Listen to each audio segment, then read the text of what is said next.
నీళాతుంగస్తనగిరితటీ సుప్తముద్బోధ్య కృష్ణం పారార్ధ్యం స్వం శృతిశతశిరఃసిద్ధమధ్యాపయంతి స్వోచ్ఛిష్టాయాం స్రజనిగళితం యా బలాత్కృత్య భుంక్తే గోదా తస్యై నమ ఇదమిదం భూయ ఏవాస్తు భూయః. ఆండాళ్ దివ్య తిరువడిகளே శరణం. జై శ్రీమన్నారాయణ. శ్రీమతే రామానుజాయ నమః.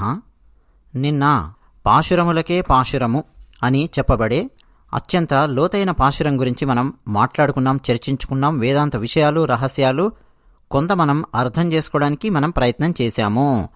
ప్రత్యక్షం మనకు ప్రమాణమే, అనుమానం మనకు ప్రమాణమే. అలాగే అతి కీలకమైనది ఆప్తవాక్యం, శబ్దం, అది కూడా మనకు ప్రమాణమే భారతీయ సనాతన ధర్మానికి అని చెప్పి మనం తెలుసుకున్నాం. దానికి సంబంధించిన ఉదాహరణలు అవన్నీ కూడా మనం చర్చించుకున్నాం. అవునా? ఈరోజు 10వ గోపికను గోదాదేవి అమ్మవారు నిద్రలేపుతూ ఉన్నారు. మనం 10 రోజుల క్రితం అనుకున్నాం ఒక విషయం. ఎంతమందికి గుర్తుందండి? వరుసగా ప్రతిరోజు ఇతిహాసం ఛానల్లో క్రమం తప్పకుండా, అస్సలు మిస్ అవ్వకుండా పాశురాలను, వ్యాఖ్యానాన్ని ఎవరైతే వింటూ ఉన్నారో వాళ్ళందరికీ తెలిసే ఉండాలి. మొట్టమొదటి 5 పాశురాలలో స్వామివారి యొక్క 5 రూపాలు పర, వ్యూహ, విభవ, అంతర్యామి, అర్చావతార, ఈ 5 రూపాల గురించి మొట్టమొదటి 5 పాశురాలలో ప్రస్తావించింది ఆండాళ్ తల్లి. ఆ తర్వాత 6వ పాశురం నుంచి ఈరోజు మనం చెప్పుకోబోయే 15వ పాశురం వరకు రోజుకు ఒక్కొక్క గోపిక చొప్పున 10 మంది గోపికలను నిద్రలేపింది. ఇంకా ఈరోజు 10వ గోపికను నిద్రలేపబోతోంది ఆండాళ్ తల్లి. అయితే ఈ 10 రోజులు కూడా మనము స్వామివారికి సంబంధించిన ఎన్నెన్నో విషయాలను, కథలను, గాథలను మనం ప్రస్తావించుకున్నాం. అటు శ్రీరాముల వారి గురించి మనం మాట్లాడుకున్నాం, రామాయణం గురించి మనం మాట్లాడుకున్నాం, ఇటు భాగవతం గురించి మనం మాట్లాడుకున్నాం, అటు శ్రీమన్నారాయణుని గురించి మనం మాట్లాడుకున్నాం, ఎందరో రాక్షసుల సంహారం గురించి మనం మాట్లాడుకున్నాం కదా. ఈరోజు కూడా ఒక సంహారం గురించి మనం మాట్లాడుకోబోతూ ఉన్నాం. కానీ దానికంటే కీలకమైనది గురువుల దగ్గర ఎలా ఉండాలి, సహనము, దాని గురించి మనం ఈరోజు ప్రత్యేకంగా మాట్లాడుకోబోతూ ఉన్నాం. దానికి సంబంధించిన పాశురం ఇది. ముందుగా పాశురాన్ని మనం ఒక్కసారి అనుసంధానం చేద్దామా? ఎల్లే ఇలంగిళియే ఎన్నం ఒరంగుదియో ஷில்லென்றளை ஏன்மின் நங்கை மீர் போதருகின்றேன் வல்லை உன் கத்துரைகள் பண்டே உன் வாயறிதும் வல்லீர்கள் நீங்களே நானேதான் ஆயிடுக ஒல்லை நீ போதாய் உனக்கென்ன வேறுடையை எல்லாரும் போந்தாரோ போந்தார் போந்து எண்ணிக்கொள் வல்லானை கொன்றானை மாற்றாரை மாற்று அளிக்க வல்லானை மாயனை పాడేలోరెంబావాయ్. ఆండాళ్ దివ్య తిరువడిகளே శరణం. ఈ పాశురం యొక్క ప్రాముఖ్యత ఏమిటి అంటే, సంభాషణ రూపంలో ఉంది ఈ పాశురం. బయట నిలబడ్డ గోపికలు లోపల ఉన్న గోపికను నిద్రలేపుతూ ఉన్నారు. నిజానికి లోపల ఉన్న గోపిక నిద్ర లేచింది, కానీ బయటకు రావడం లేదు. మరి నిద్ర లేచిన తర్వాత మాట్లాడకుండా ఎందుకుంటారు? మాట్లాడతారు కదా. బయటున్న వాళ్ళు పిలుస్తూ ఉన్నారు, లోపల ఉన్న గోపిక సమాధానాలు చెప్తోంది.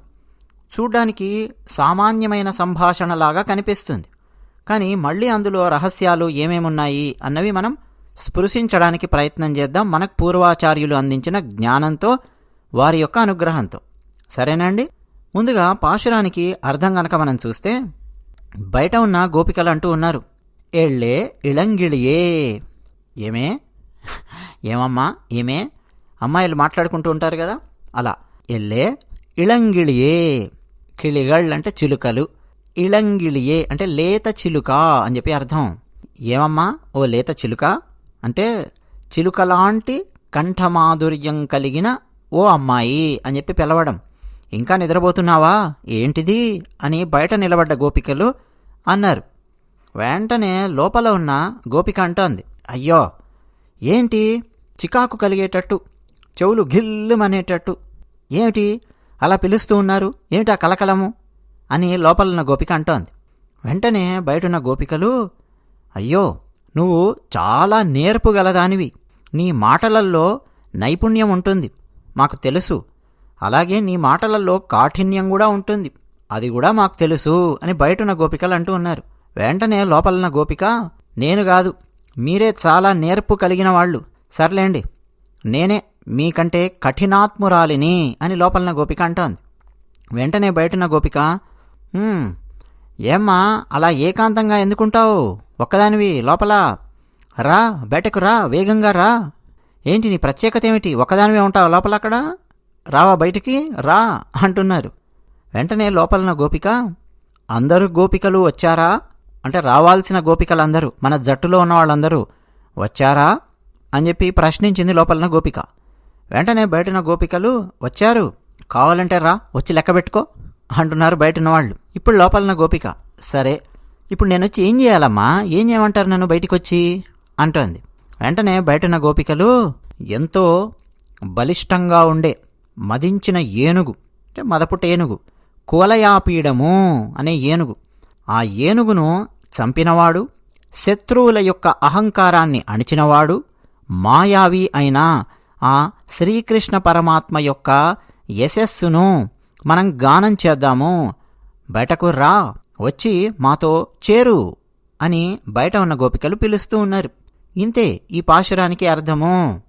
మరి ఇందులో రహస్యాలేమున్నాయి, దాని గురించి మనం మాట్లాడుకోవడానికి ప్రయత్నం చేద్దాం. అంతేకాదు నంగైమీర్ అనే పదం ఉంది, పరిపూర్ణురాలా అన్నటువంటి అర్థం అన్నమాట. సరే, ఇందులో గురువును ఉద్దేశించి చెబుతున్నటువంటి పాశురము అని మనకు పూర్వాచార్యులు ఎన్నెన్నో వ్యాఖ్యానాలు అందించారు. లోపల ఉన్న గోపిక గురువుతో సమానం. బయటున్న వాళ్ళు గురువుగారి దగ్గరకు వచ్చారు, పిలుస్తూ ఉన్నారు, జ్ఞానం కావాలి, బయటకొచ్చి మాకు జ్ఞానాన్ని ప్రసాదించు అని పిలుస్తూ ఉన్నారు. లోపలన గోపిక కాస్త చికాకు పడుతున్నట్టుగా సంభాషణ మొదలుపెట్టింది. మనం గనక గమనిస్తే సుస్పష్టంగా అందులో ఈ పాశురంలో మనకు పదం ఉంది, సిల్ ఎండ్రు మామూలుగా అంటూ ఉంటారు. కొన్ని ప్రాంతాల్లో అయితే చెవులు గిల్లు అంటూ ఉన్నాయి, ఎందుకలా గొల చేస్తున్నారు అంటారు. కొన్ని ప్రాంతాల్లో జిల్లు అని చెప్పి అనేలాగా చిరాకు పెట్టేలాగా, ఎందుకలా గోల చేస్తున్నారు ఆగండి పెద్దవాళ్ళు అంటూ ఉంటారు కదా, అలా ఉందన్నమాట సంభాషణ. మొట్టమొదటి వాక్యం గురువుల దగ్గర ఎలా ఉండాలి ఆలోచించండి, ఆలోచించడానికి ప్రయత్నం చేయండి. రామానుజాచార్యుల వారి జీవితాన్ని మనం ఒక ఉదాహరణగా తీసుకొని స్పృశించి మనం అర్థం చేసుకోవడానికి ప్రయత్నం చేయొచ్చు. చాలామంది గురువుల దగ్గర సహనంతో ఉండరు. నాకు కావాల్సిందేమిటో నువ్వు చెప్పి చస్తావా లేదా, ఎందుకని నాకిప్పుడు మూడుంది వినడానికి, నువ్వు చెప్పి చెప్పాల్సిందే, నాకు ఇంట్రెస్ట్ ఉంది కాబట్టి నువ్వు చెప్పాల్సిందే, నా దగ్గర టైం ఉంది కాబట్టి నువ్వు చెప్పాల్సిందే. మరి అవతలండి గురువుకు సమయం ఉందా, గురువు ఏ పరిస్థితుల్లో ఉన్నారు, ఆయన అనుష్ఠానం ఏమిటి, ఏమేం సమస్యలున్నాయి, వాటి గురించి ఆలోచించేంతటి సహనం చాలామంది శిష్యులకు ఉండదు. అందుకే చాలామంది శిష్యులు జారిపోతూ ఉంటారు. ఆధ్యాత్మిక రహస్యాలను తెలుసుకునే దగ్గర మధ్య మధ్యలో జావగారిపోతూ ఉంటారు, సహనం లేక. అందువల్ల కేవలం కొద్దిమంది మాత్రమే గురువులు చెప్పేది విని మోక్ష మార్గాన్ని అత్యంత సులభంగా పట్టుకోగలుగుతారు. రామానుజాచార్యుల వారి ఉదాహరణ మనం తీసుకుందాం. రామానుజాచార్యుల వారి జీవితం గురించి మాట్లాడేటప్పుడు అసలు ఈ సంఘటన గురించి మాట్లాడకుండా ఎవరు ఉండలేరండి. ఒక వేదిక మీద అరగంట సేపు రామానుజుల వారి గురించి మాట్లాడమని చెప్పి మైక్ ఇచ్చామనుకోండి, పోనీ 15 నిమిషాలు మాట్లాడమని మైక్ ఇచ్చామనుకోండి, ఇప్పుడు నేను చెప్పబోయే సంఘటన చెప్పకుండా ఎవరు ఉండలేరు. అత్యంత కీలకమైనటువంటి సంఘటన. యామునాచార్యుల వారు జీయరస్వామి గురువుగారు వారు ఇక పరమపదించే సమయం ఆసన్నం అయ్యింది. ఆ సమయంలో ఆయనకుండే శిష్యులలో ప్రధానంగా 5 మంది శిష్యులను ఆయన పిలిచారు. చూడండి నాయన, మీ 5 మందికి నేను బాధ్యతలు అప్పగిస్తూ ఉన్నాను. ఏమిటా బాధ్యత అంటే, తర్వాత నా స్థానంలో కూర్చోబోయేది జీయరస్వామిగా ఉండబోయేది, ధర్మ పరిరక్షణ చేయబోయేది రామానుజాచార్యుడు. ఆయనే ముందు ముందు విశిష్టాద్వైతాన్ని ప్రజల్లోపలికి తీసుకెళ్లడం గాని, బ్రహ్మసూత్రాలకు భాష్యం రాయడం గాని, భగవద్గీతకు భాష్యం రాయడం గాని, ఆళ్వారులు రచించిన పాశురాలకు ప్రాశస్త్యం కల్పించడం గాని, విగ్రహ రూపంలో ఉండే స్వామివారిని మనం అర్చించి మోక్ష మార్గానికి మనం వెళ్లవచ్చు అన్న విషయాన్ని సామాన్య ప్రజలకు చేరవేయడం గాని, ఇలాంటి ఎన్నెన్నో కార్యక్రమాలు భవిష్యత్తులో ఆ యువకుడు చేయబోతూ ఉన్నాడు. నేనా వృద్ధుణ్ణైపోయాను. అందువల్ల మీ 5 మందికి నేను బాధ్యతలు అప్పగిస్తూ ఉన్నాను. మీ 5 మంది రామానుజునికి ఒక్కొక్కరు ఒక్కొక్క విషయంలో శిక్షణ ఇవ్వాలి. ఆయనకు ఆ జ్ఞానాన్ని నా నుంచి మీరు ఏదైతే పొందారో, మనం ఏమేమైతే చర్చించుకున్నామో రహస్యములు అవన్నీ కూడా తగిన సమయాన్ని బట్టి మీరు జ్ఞానాన్ని అందివ్వండి అని యామునాచార్యుల వారు తన దగ్గరున్న శిష్యులలో ప్రధానంగా 5 మందిని పిలిచి చెప్పారు. ఈ 5 మంది శిష్యులలో ఒకరి పేరు గోష్ఠీపూర్ణులు, తిరుక్కోష్ఠి నంబి అని చెప్పి పిలుస్తారు. ఈయనను గోష్ఠీపూర్ణులు. ఈయన ఏం చెయ్యాలి అంటే, గోష్ఠీపూర్ణుల వారు భగవద్గీతలో ఒక శ్లోకం ఉంటుంది, చరమ శ్లోకము అని చెప్పి పిలుస్తాం. సర్వధర్మాన్ పరిత్యజ్య మామేకం శరణమురజ అహంత్వా సర్వపాపేభ్యో మోక్షయిష్యామి మా శుచః. ఇది భగవద్గీతలో ఉన్న శ్లోకం 18వ అధ్యాయంలో వస్తుంది. మనం బయట భగవద్గీత తెలుగు ట్రాన్స్లేషనో ఇంగ్లీష్ ట్రాన్స్లేషనో ఏదో కొనుక్కొని చదివితే దానికి ఏదో వాళ్ళు అర్థం రాస్తారు, తోచిన అర్థం. కాస్త సంస్కృతాన్ని చదువుకున్న వాళ్ళు దాని అర్థాలను నిఘంటువులో తీసి చదివి వివరించి ఏదో రాస్తారు. అలా కాదు, దానికి చరమ శ్లోకము అని చెప్పి పేరు. రహస్యమైన అర్థాలు, గూఢార్థాలు ఎన్నెన్నో ఉన్నాయి ఆ శ్లోకానికి. ఆ శ్లోకము సాక్షాత్తు అష్టాక్షరీ మంత్రం, నారాయణ మంత్రం. అష్టాక్షరీ మంత్రానికి ఏ విధంగా అనుసంధానింపబడి ఉంది, మోక్షానికి ఏ విధంగా అనుసంధానింపబడి ఉంది, ఉపనిషత్తుల్లో ఉండే రహస్యాలకు ఏ విధంగా అనుసంధానింపబడి ఉంది, ఎందుకు దాన్ని చరమశ్లోకము అని చెప్పి పిలిచారు, ఇలా కొన్ని రహస్యాలున్నాయి. అవన్నీ యామునాచార్యుల వారు గోష్ఠీపూర్ణుల వారికి చెప్పారు. ఇప్పుడు గోష్ఠీపూర్ణులు అనే వారు ఏం చేయాలి, రామానుజాచార్యుల వారికి చెప్పాలి. యామునాచార్యుల వారు పరమపదించారు, వారు మోక్షానికి వారు వెళ్ళిపోయారు. తర్వాత రామానుజాచార్యుల వారు సన్యసించారు, త్రిదండం పట్టుకున్నారు, ఆయన జీరస్వామి అయ్యారు. జీరస్వామి అయినప్పటికీ నేను మాట్లాడుతూనే ఉంటాను, నేను ఇక చెప్పేది వినను అన్న పరిస్థితి రామానుజుల వారి జీవితంలో లేదండి.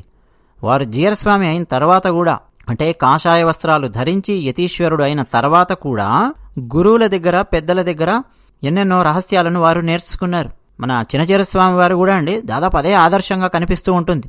చినజీరస్వామి వారి జీవితాన్ని కూడా మనం గమనిస్తే, చినజీరస్వామి వారు సన్యాసాశ్రమం స్వీకరించిన తర్వాత వారు చాలా విషయాలను, చాలా రహస్యాలను పెద్దల నుంచి, గురువుల నుంచి వారు అభ్యసించారు. సరే, ఇప్పుడు రామానుజాచార్యుల వారు శ్రీరంగంలో ఉన్నారు. గోష్ఠీపూర్ణుల వారు తిరుక్కోష్టియూర్ అనే ఊళ్ళో ఉన్నారు, తమిళనాడులో.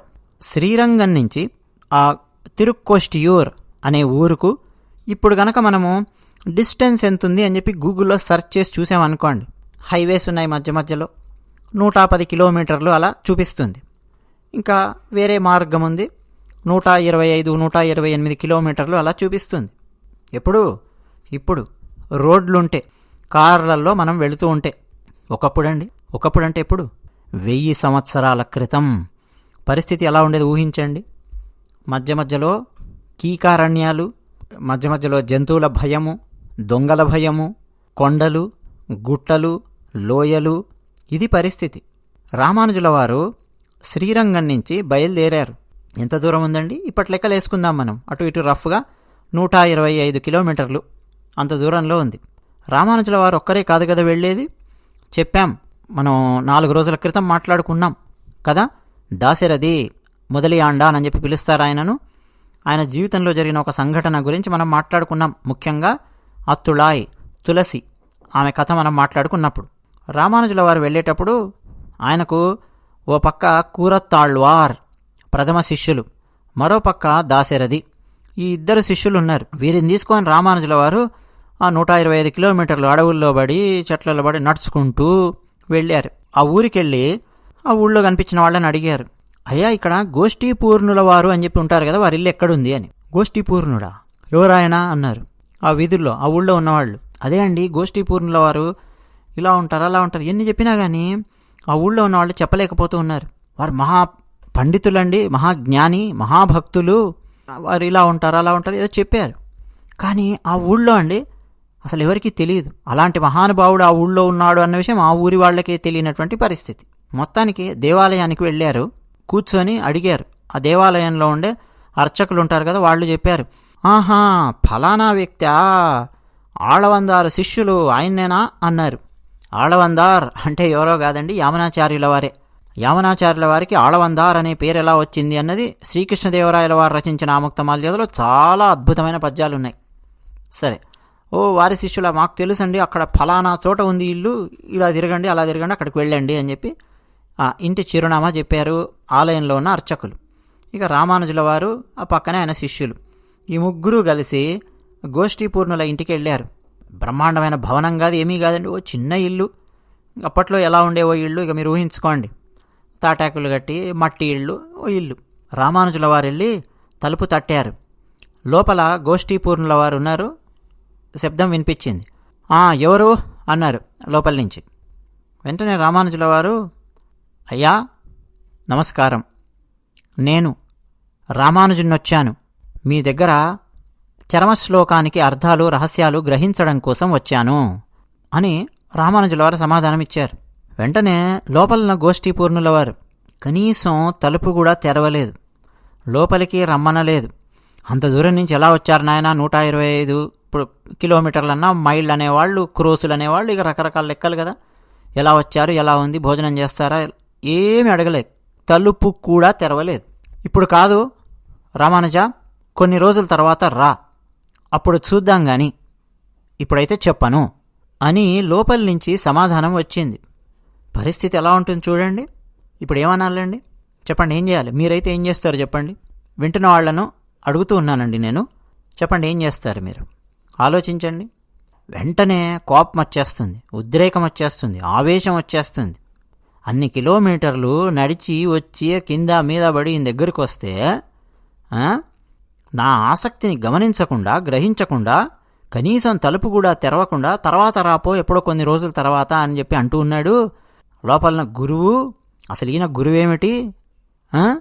అసలు శిష్యుని పట్ల ఎంత వాత్సల్యం ఉండాలి గురువుకు. నా ఆసక్తి, అసలు ఒక్క శిష్యుడున్నా సరే ఆసక్తిగా వచ్చి కూర్చున్నా సరే పాఠం చెప్పాలి కదా, ఈ గురువేమిటి లోపల కూర్చొని ఇలా మాట్లాడుతున్నాడు అని మనలాంటి వాళ్ళం అనుకుంటాం, సర్వసాధారణం అది. కానీ లోపల ఉన్న గోష్ఠీపూర్ణుల గురించి ఒక్కటంటే ఒక్క చెడ్డ మాట కాదు కదా, చెడ్డ తలంపు కూడా రామానుజుల వారిలోనూ లేదు. రామానుజుల వారి పక్కనే శిష్యులు ఉన్నారు, ఇద్దరు కూడా సామాన్యులు కాదండి, కూరత్తాళ్ళవారు దాశరథి మహాపండితులు వాళ్ళలో కూడా లేదు. సరే, గురువుగారికి నా మీద ఇప్పుడు అనుగ్రహం కలగనట్టుంది, సరే మళ్ళీ కొన్ని రోజుల తర్వాత రమ్మన్నారు కదా గురువుగారు అని రామానుజుల వారు, కూరత్తాళ్ళవార్, దాశరథి ముగ్గురు మళ్ళీ తిరుగు ప్రయాణమయ్యి శ్రీరంగానికి వచ్చారు.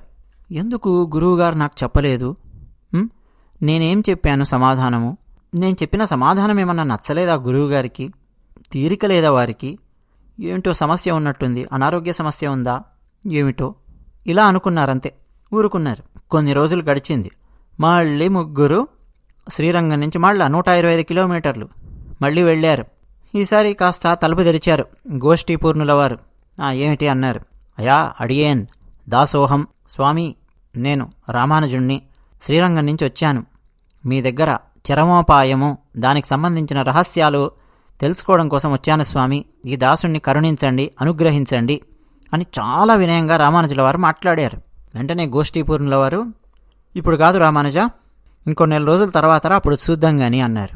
పరిస్థితి ఎలా ఉంటుంది చూడండి. రెండోసారి మళ్ళీ రామానుజుల వారు ఆయన శిష్యులిద్దరు మళ్ళీ వెనక్కి వచ్చారు.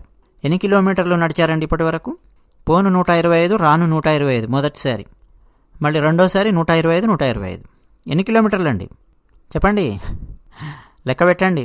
ఇలా 17 సార్లు రామానుజాచార్యుల వారు వెళ్ళడము, 17 సార్లు ఆయన ఇప్పుడుగా తర్వాత రా, ఇప్పుడు చెప్పను తర్వాత చెప్తాను, 2 నెలల తర్వాత రా, వర్షాకాలం ఆగి రా, ఫలానా ఫాల్గుణ మాసంలో రా, ఫలానా 15 రోజుల తర్వాత రా, ఇలా తిప్పుతూ ఉన్నారు. ఎంతకాలం బట్టి ఉంటుందండి?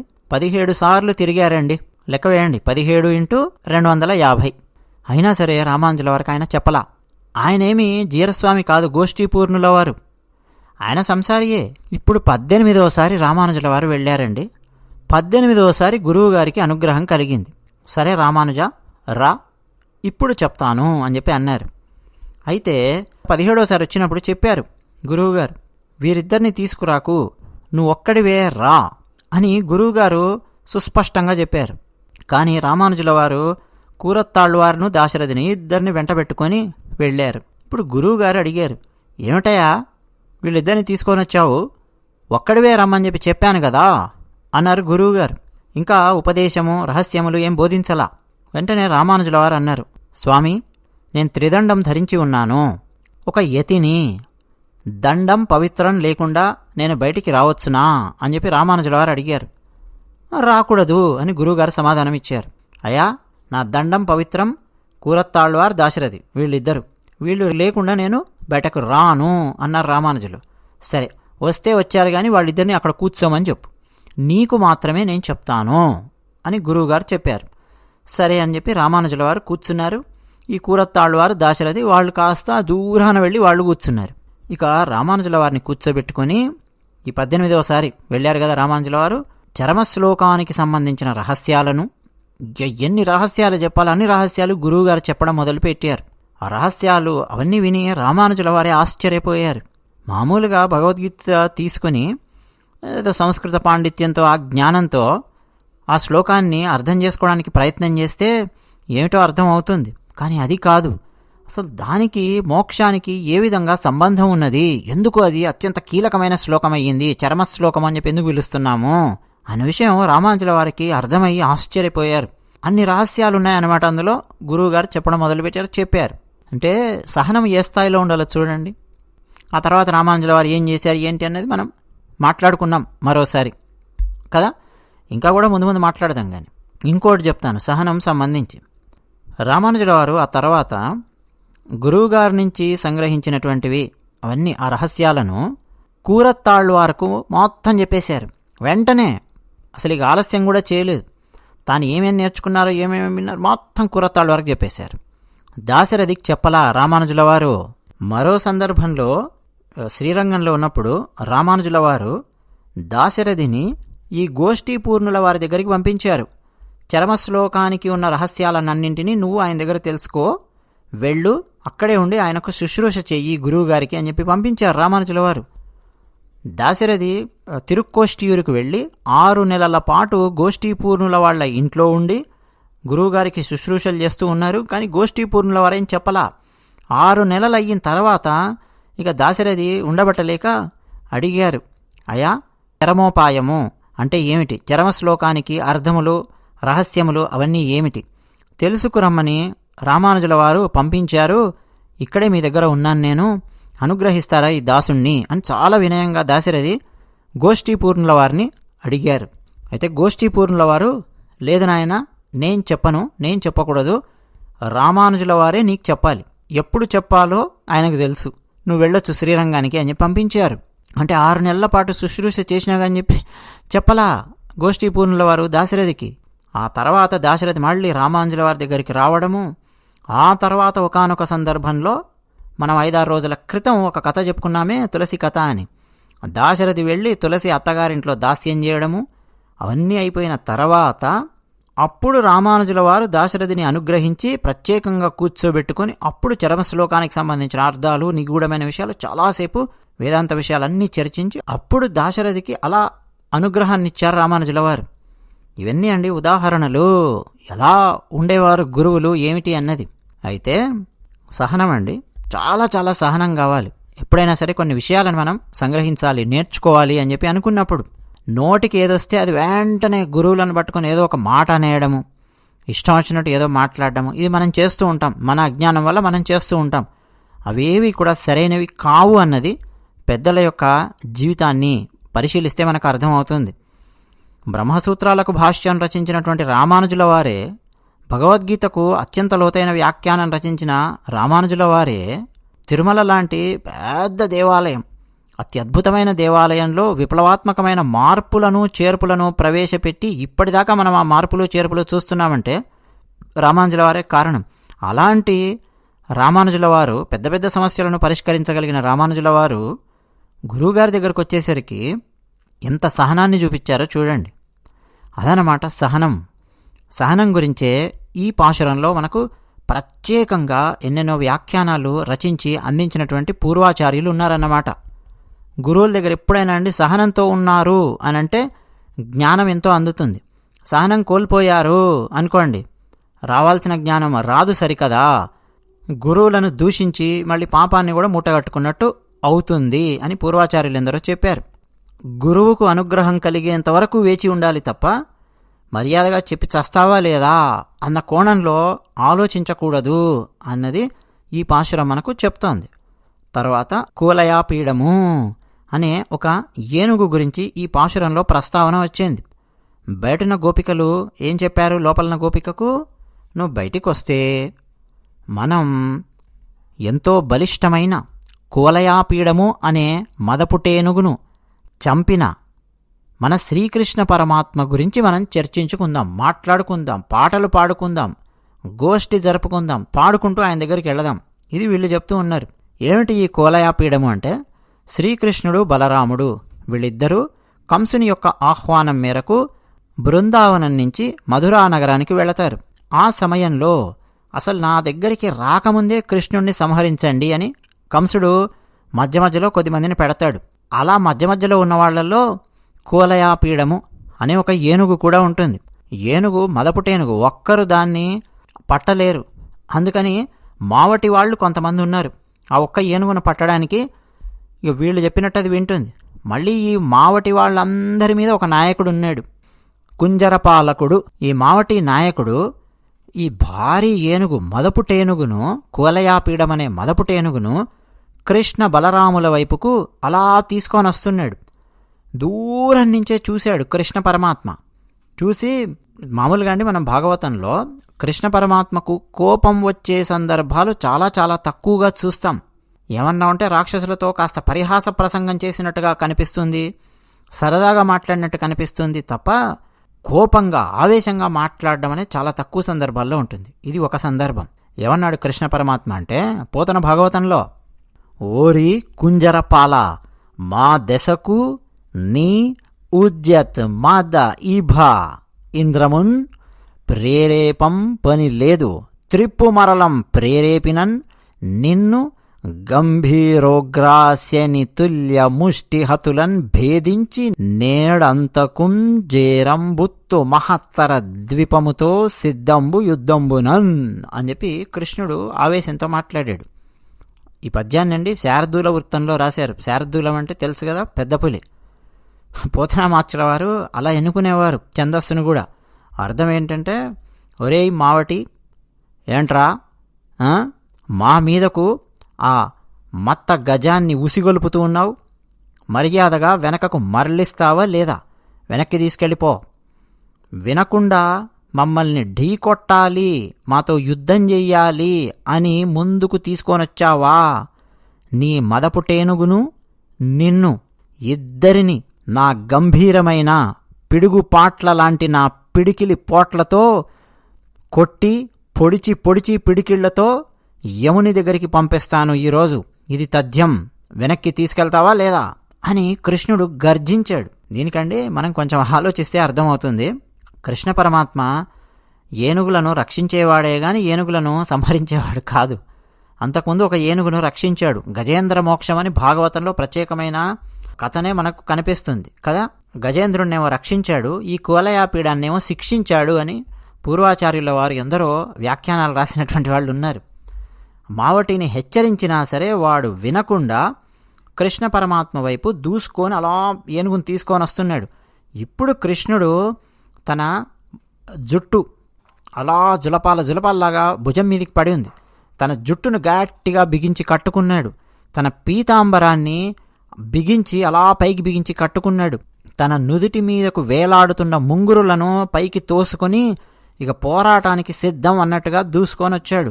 పక్కనున్న జనాలందరూ ఏ పిల్లవాడా పక్కకు జరుగు అయ్యో చంపేస్తుంది ఏనుగు అని చెప్పి వాళ్ళు అనుకుంటూ ఉన్నారు. కానీ కృష్ణ పరమాత్మ దాని మీదికి దూసుకొని వచ్చాడు. వచ్చి ఎగ్గిరొక దూకి ఎలా అంటే భాగవతంలో రాశారు, సింహము గజరాజు కుంభస్థలాన్ని ఏ విధంగా అయితే బద్దలు కొడుతుందో అలా కృష్ణ పరమాత్మ ఆ ఏనుగును తన పరాక్రమంతో తన ముష్టి ఘాతాలతో దాని కుంభస్థలాన్ని బద్దలు కొట్టి యముని దగ్గరికి పంపించాడు అన్నారు. అలా కులయాపీడమనే ఏనుగును చంపడమే కాకుండా దాని దంతాలను ఊడబెరికాడు. ఆ దంతాలను కృష్ణ బలరాములు వాళ్ళ భుజాల మీద వేసుకొని కంసుని సభలోపలికి ప్రవేశించారు. ఇది భాగవతంలో ఉన్న వర్ణన. ఇదండి, ఇన్ని రోజులు మనం పాశురాలలో రాక్షస సంహారము ఇవన్నీ మనం మాట్లాడుకుంటూ వస్తున్నాం. ఇక ఈ రోజుతో 10 మంది జ్ఞానులకు గుర్తుగా ఉన్న 10 మంది గోపికలను నిద్రలేపడం అనేది పూర్తయ్యింది. ఇక తర్వాత ఎవరెవరిని నిద్రలేపుతారు, ఎందుకు నిద్రలేపుతారు, ఎలా నిద్రలేపుతారు, అందులో ఏమేమి రహస్యాలున్నాయన్నవి రేపటి నుంచి మనం వరుసగా చెప్పుకోబోతూ ఉన్నాం. జై శ్రీమన్నారాయణ.